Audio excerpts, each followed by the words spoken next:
sure how you got here, but certainly I'm glad you came. All right, so this video is going to be a little bit more of a chatty video. I had actually filmed it as a get ready with me, but like I went in 37 different directions. So this is what I look like at the end. And I may insert a little bit of me doing it, but I don't think I'm going to because who cares? So one of the things I wanted to talk about, the beauty community is having wine. I'm tired. There's been a lot of moving going on and I deserve this wine. So cheers to you. All right, so one of the things is in the beauty community, they're talking a lot about brands and sponsorships and the death of the influencer, if that's a thing.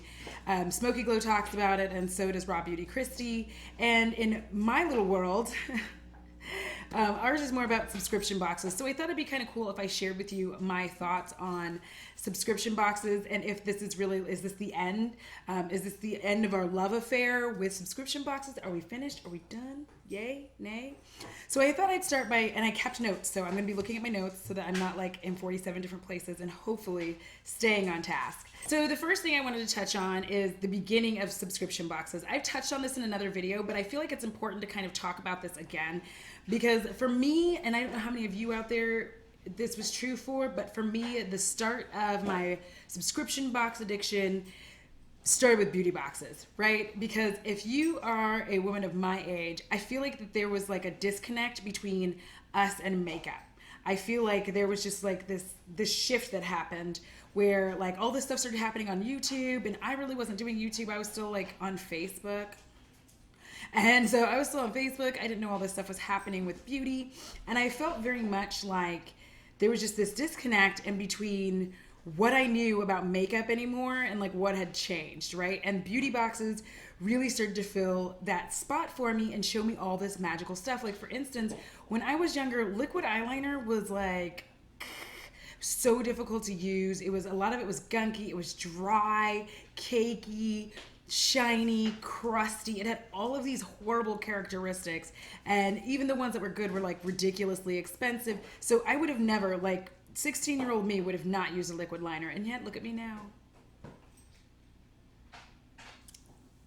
So, but yeah, I mean, honestly, 16-year-old me would never have like considered that damn near 40-year-old me would be using liquid liner every day, regular basis, no issue, in a pen form, no less. So it was things like that where it just like closed that gap of that disconnectivity that I had between like what I knew of beauty and like going to Sephora and going to Ulta and, you know, getting outside of that mentality because I hadn't been going to find makeup in so long that I just had this idea that you still had to go to the mall and I didn't want to do that. And then the beauty boxes showed up, right? And they're come into your house and I love that idea. Try it before you buy it. Get this little sample, test it out, awesome sauce.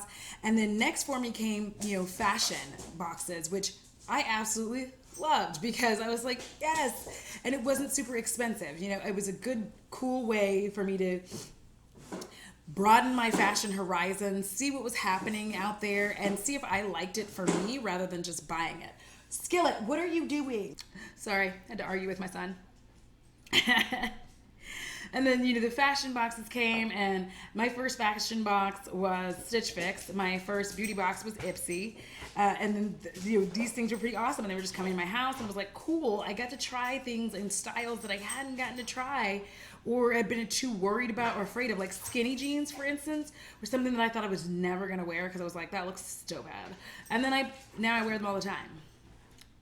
Mostly because I have a flat ass, but that's neither here nor there. And then came the quarterly deluxe boxes, and the first one that I remember is FabFitFun as the quarterly like deluxe box that had more than just beauty, a little bit of fashion, a little bit of everything, and I liked that a lot, especially giving you like that kind of conscience about what's going on in the world, being able to be more environmentally friendly in ways that you didn't know you could, being able to help the world in other different, like other ways, like being able to buy culturally like good sourced items and you felt good about your purchase. It wasn't just like blind consumerism, I guess, if that's the best way to put it. It just didn't feel like it was just blind consumerism because there were a lot of things that it went to causes, various charities and things like that it was helping. And I loved that. That was so, so cool, right? But then you kind of slide into, some of the things that started to happen. So the next thing I wanted to touch on is price. So a lot of these subscription boxes started at very cheap prices, right? So the first iteration of Ipsy was $10, Birchbox $10, and then you started to see like some other contenders roll in, which I'm going to count Glossybox and BoxyCharm when it comes to beauty boxes. They kind of rolled in, and baby Jesus, and they rolled in, and then they had a higher price point, but they also had more stuff. So the difference that you were going through was from receiving a product of this size of a lip gloss to a product of this size. You know what I'm saying? And not exactly these, but what I'm saying is like, this is what you were getting at first from Ipsy, which at first you were very satisfied by. And then BoxyCharm and Glossybox were giving you things that were this size, and you were like, well, I like that, but you didn't want to give up your small ones either. So you kind of kept both of them going, and it wasn't a big deal because there weren't a lot of boxes, right? And then your fashion boxes started around $25.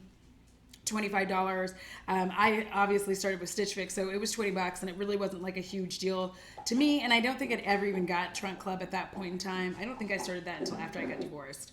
So that's kind of where the pricing started, but then you started to see a shift in the prices, right?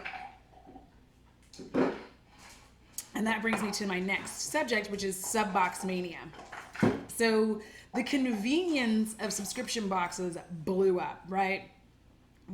Especially for beauty, I'm always going to kind of hit beauty and fashion because that's where I live. But for beauty and fashion, like they really blew up because that try before you buy that I mentioned earlier becomes paramount. It becomes so important. And the reason it becomes important is because as makeup gets better, it's also in a lot of ways getting more expensive. And not everything can be duped, if that makes good sense. So not everything can be duped properly. Not every formula can be duped properly. So it's getting better, and it's also getting a little bit more expensive. And we're starting to see like a lot more cruelty free and all these things about ingredients. And these were things that you didn't know, and it was helping you with these beauty boxes. But at the same time, when you had that second tier come in with BoxyCharm and Glossybox, this starts being a lot less satisfying, right? Like getting this smaller thing, if this was like moisturizer, it's kind of okay, right? But because your reality starts to become, well, I mean, if I use this moisturizer 4 times, I really don't know. Like that's twice. That's really 2 days of using a moisturizer. That's morning, night, morning, night. So getting this is not that satisfying because you can't really try before you buy, if that makes good sense. Because what we started to find out with using our $10 boxes was sometimes you would like a product, but you really weren't sure if you loved it because you didn't get to try it in all the various formats that you could, right? Because sometimes you want to know how it's going to perform if you're sweaty, how it's going to perform if your skin's dry, how it's going to perform if your skin's oily, how does it perform with this foundation versus that foundation. And with basically 2 days of use, it was like, meh. And you start seeing the BoxyCharm and the Glossybox step up being like, yeah, you can try this lip product and it's like the whole thing. You can try the whole thing. Instead of you not getting a small little sample, you're getting a full lip product, which is awesome. But at the same time, that means the prices start going up, but the convenience is there. So you start realizing that you're getting more and better stuff, and the boxes start getting like boop, boop, boop, boop, boop, boop. But I loved being able to try new things. So like I'd mentioned before, being able to try on clothes in your own home, that convenience is the business, right? Because now you can just silently cry alone in your house instead of in a dressing room. And also, I don't know how many of you experience this, but I don't know what happens in a dressing room. I don't know what goes on in there, but it feels to me like when you go into the dressing room, it is instantly like 100 degrees in there. I start pouring a sweat. I am, for unknown reasons, nervous. I am stressed out. I'm confined in this little space. And I just feel like I'm elbowing everything and claustrophobic and I can't get the clothes on. And I'm sweating so much that I can't even try the sweat on! Sorry. But that's what it feels like. It feels like when you're trying on clothes in public, you're just like... it's all stressful and it feels like you have to hurry up so the next person can use it and then like discard the things that you can't use in the pile of shame that everybody's created over there. And then After all of that, you try the shirt on, you like it, but you got makeup on it. So girl, you got to walk all the way back to where you found that shirt, put yours in the back that you tried on, and then get the one that doesn't have makeup in the same size. I'm not the only one. So you do all of that, and then to have that switch to it being in your house at your convenience, and instead of like you getting crazy hot and feeling stressed and claustrophobic and in a rush, you actually just get to try it on. You get to look at it, really look at it and see if you like it. And then if you like it, you're like, yes, girl, I'm buying it. And you just keep it. You send the rest back. And that was the thing. The convenience of how easy it was to send stuff back with fashion instead of like, because you have to remember when this started, I think I started doing this, I feel like it was like, it's been a long time. It's on my Instagram. I've been with Stitch Fix for a very long time. It's kind of freaky. So anyway, I'm going to date myself. But when I first started that, it was just kind of unheard of that you could do such a thing. And actually, I tried Nadine West at that time too. So it was kind of nuts that you could like try clothes on your house and then just like put it back in a bag and be like, and off into the ether, it's gone. And the convenience of our everyday lives, of our like internet lives started to become amazing. But with that brings me to the next point, which is there's so many boxes, so little time, and so little money, right? So it's blowing up. There's a subscription box for everything. But on top of that, you have to start realizing with so many boxes that you're subscribing to, I don't know if it's just me. It could just be a me thing. Y'all are probably responsible. I'm not responsible. I'm an only child. But it seemed like I would turn around and have lost control of like how much I was spending on these boxes.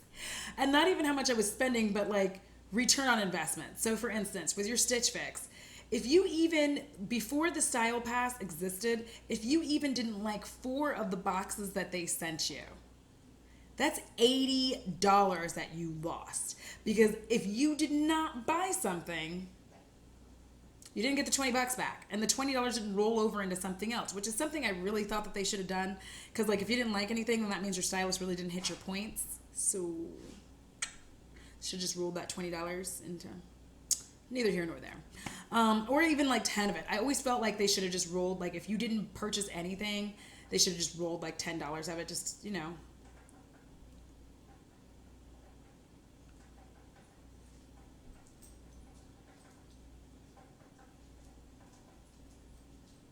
Hello? I think it's my fridge. But the point is, you start realizing how many times you're sending back your Stitch Fix and not keeping anything. And also, it's not just because you didn't like it. Sometimes it's just the timing of when it showed up versus when you would have funds to buy the item that you liked, where it just didn't sync up, so you had to send everything back. Granted, they started the extension now, but still. Then it was a little bit rougher, and you just had to be like, but again, you had to start looking at your pocketbook and really going, okay, things are getting out of hand. And especially now that we're in Subbox mania, or maybe a year or two ago, where it was just like insane. There's so many boxes and so little time, and you were just getting all of them because they were so convenient, right? $10, $15. But then as the prices started to increase on these boxes, especially when you're looking at the beauty ones where they just kept getting bigger and bigger, which, you know, we can talk all the smack we want to about it, but that's really what we wanted.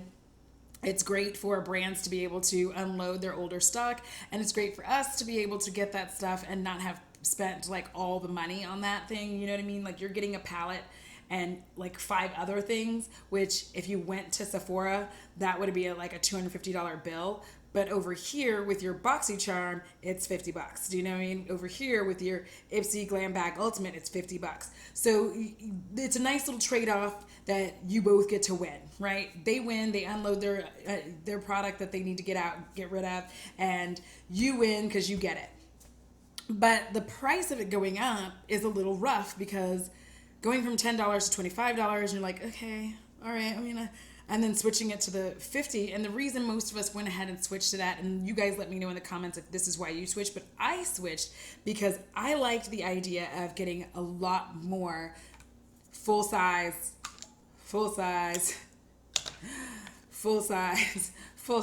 products. I like that.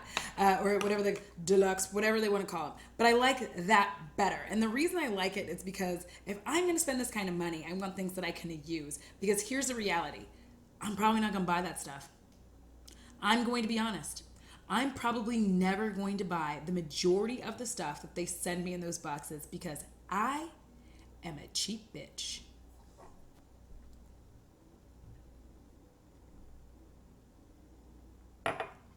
I said it. It's true. I had to come to the realization that I'm not going to buy those things because I'm cheap. I'm cheap. I'm not going to spend that kind of money. I realize that the serum's fantastic, but I'd rather go find a dupe for it on Amazon and be like, sweet. Like, I just look at the ingredients, kind of match some stuff up and be like, okay, this will work instead. And I just do that because I am not going to spend $100 on a serum. It's nice. It's gorgeous. I'm sure it makes my skin just do all kinds of things. It's glowing. My wrinkles are sort of gone. But you know what? I'm not going to spend $100 every 30 days on this serum. You can quote me on that. So what they ended up finding out with a lot of these beauty boxes, which is the real reason to me why they started offering the even bigger, more expensive box on a monthly basis, is because everybody started to realize it's not turning around. Like the return on investment, which is my favorite thing to use now in this video, return on investment.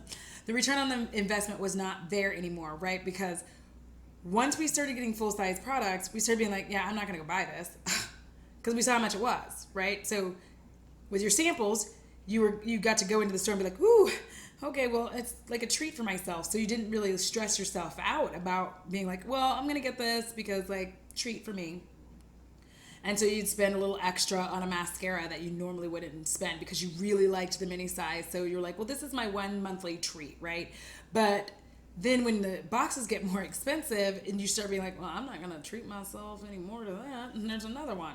And that's how I looked at it. I started looking at it being like, my reality is I am not going to keep buying additional makeup. And I'm definitely not going to go out for the most part and buy a lot of these products. I know it sounds shady, but I don't care. This is real life. I'm not going to go out and buy these products because honestly, with all the boxes I get, all the beauty boxes that I get, I don't need to. Like, I have a gazillion different serums, all these different mascaras, bunches of eyeliners. I have blush, I have foundation, I have bronzer, I have mascara, I have horrible eyebrow products that I'm never going to use, so I have to keep buying a new eyebrow product because they cannot send anything for me. But I'm telling you, I have everything I need between all of these boxes. So why in the hell am I going to go to the store and buy anything that they put in this box? I'm going to be honest. And since we're all being honest today and we're all telling the truth, the brands know that too. So since they know that, they're perfectly fine with us continuing to buy the box. But what's happened with the sub frenzy is that we've also started to look at our pocketbooks and start kind of reining ourselves in. So that leads me into, where we're going now. It's like you're having to look at your funds and you're having to start like negotiating your boxes. And once we start having to like negotiate our superfluous spending, it's time. That's when the bubbles burst. Like everybody who gets a lot of boxes, I think everybody starts looking and going, I'm getting real tired of like at the middle of the month, every month I have to decide what I'm going to get, what I'm not going to get, what I'm going to get, what I'm going to skip, what I'm going to skip, what I'm going to skip, what I'm going to skip. So once all of that started going down and financially it leads you into devastating ruin. Just kidding, but like $300 and like that on the first month is a little rough. Is that just me? So my final conclusion is that I don't think that subscription boxes are going to go away. But what I do think we're going to start to see more of, and that's going to become far more popular, is the luxury quarterly subscription boxes. And here's why. You can manage that. So even I myself am looking at everything and I'm like, I'd really rather do that. Like my beauty boxes I'm going to keep, but I like those to continue on a monthly basis. And I think a lot of people like those particular boxes to stay on a monthly basis because if you're ever overwhelmed with product, which is what happened to a lot of us in Sub Frenzy, which is like Sub Box Frenzy, where we were just like, oh my gosh, Sub Box Mania. What happened is you just started turning around, you're like,